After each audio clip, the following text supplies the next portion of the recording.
Dada is one of my personal favorite artistic movements. It's sort of nonsense for the sake of nonsense for the sake of substance, if that makes any sense. It's simultaneously pretentious and the opposite of pretension. Because of my interest in the style, I decided to do my research project on the man responsible for it, and as the man responsible for it, Tristan Tzara. Zara was a strange human being. He was an intellectual, certainly, and a very prolific writer. He more or less created and then more or less gave up on Dada and moved on to Surrealism, an art form with more of a point to it. On the research front, there are lots of books about his life, an abundance of which are French and Romanian.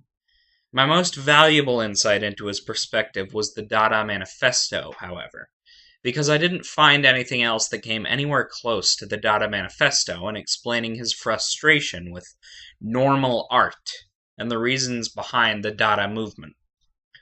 Tzara was an extremely irreverent person who treated words like toys, and I hope I got that across here. Did you know I was Samuel for years? The University of Iowa's website did Samuel. A biblical name and not even an interesting one, like Jesus or Jehovah or Satan. Now, before you start constructing elaborate interpretations of the fact that I've made a reference to the Bible, know that it doesn't mean anything. I was Jewish. In fact, according to theoccidentalobserver.net, I was one of the most influential Jewish artists ever. But it was incidental. I made what I made and was who I was because of what was around me. Anyhow, I never wrote as Samuel, not seriously. I was S. Samiro, if I was anything. Alliteration is a favorite literary tool of mine, as my future name would come to reflect.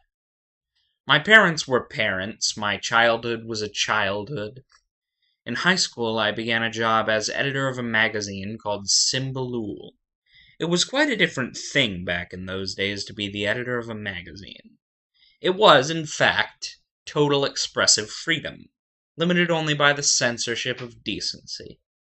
With it, I and my friends, Vinaya and Marcel Janko, brought symbolist work to the public. Symbolism was about art for art's sake, representative of and based upon the reality of the world around us, but never beholden to it, if you understand. Or if you don't. The principles remain the same whatever you understand. Which is, of course, symbolist in itself. It was the aloof detachment of the form that drew me to it, I think, the sense of smug superiority. Of course, what is art about if not a sense of smug superiority? I was sent away from home because of a scandal, reports DadaArt.com, and I went to university to learn what art was. I barely missed being shanghaied into the army during the Big War. You know, the one that everyone was sure would be the last until Big War, the Second Big War II. Instead, I met Janko again, wrote a great amount of poetry, and developed a real fondness for African and oceanic art. All art is the same in a few key respects. It was only 2 years later, in 1918, that I would write the Dada Manifesto, and throw my views of art at the time like rocks at any audience who would sit still for me. It was the most extreme counterculture art movement in the world at the time, according to Brockett's History of the Theater.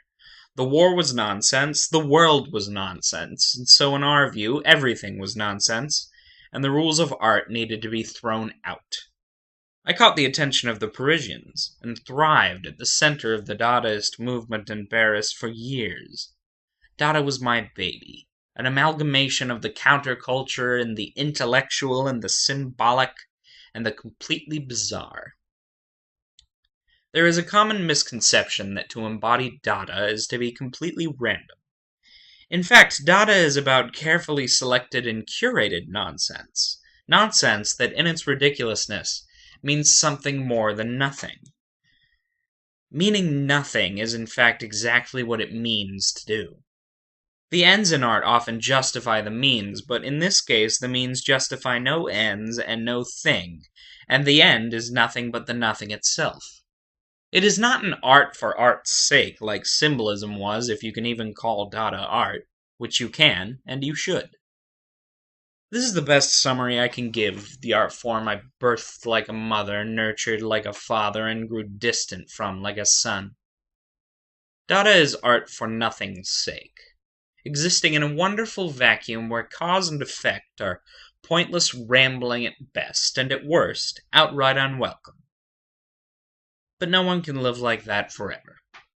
Eventually, the movement fractured and fell apart, everyone, ironically, interpreting Dada differently and reluctant to let it be what I had insisted it was. Even I eventually moved on to Surrealism, which can be like Dada in its non-sequiturity, but unlike Dada, Surrealism has a point to it. There are reasons things are the way they are, a substance that Dada is, quite intentionally, lacking.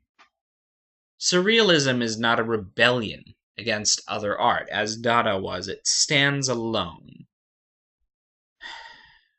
Dada is entrenched in, and dependent upon, a complete lack of meaning, oblivious to the higher meaning that even its audience insists on attributing to it. It is, in fact, the opposite of all other art. After all, as I said in the manifesto, and this quote can be found on the website of the University of Pennsylvania, art is not the most precious manifestation of life. Art has not the celestial and universal value that people like to attribute to it. And Dada is the only form of art, by my estimation, that fully embraces that. And now it's my legacy. The world is a funny place.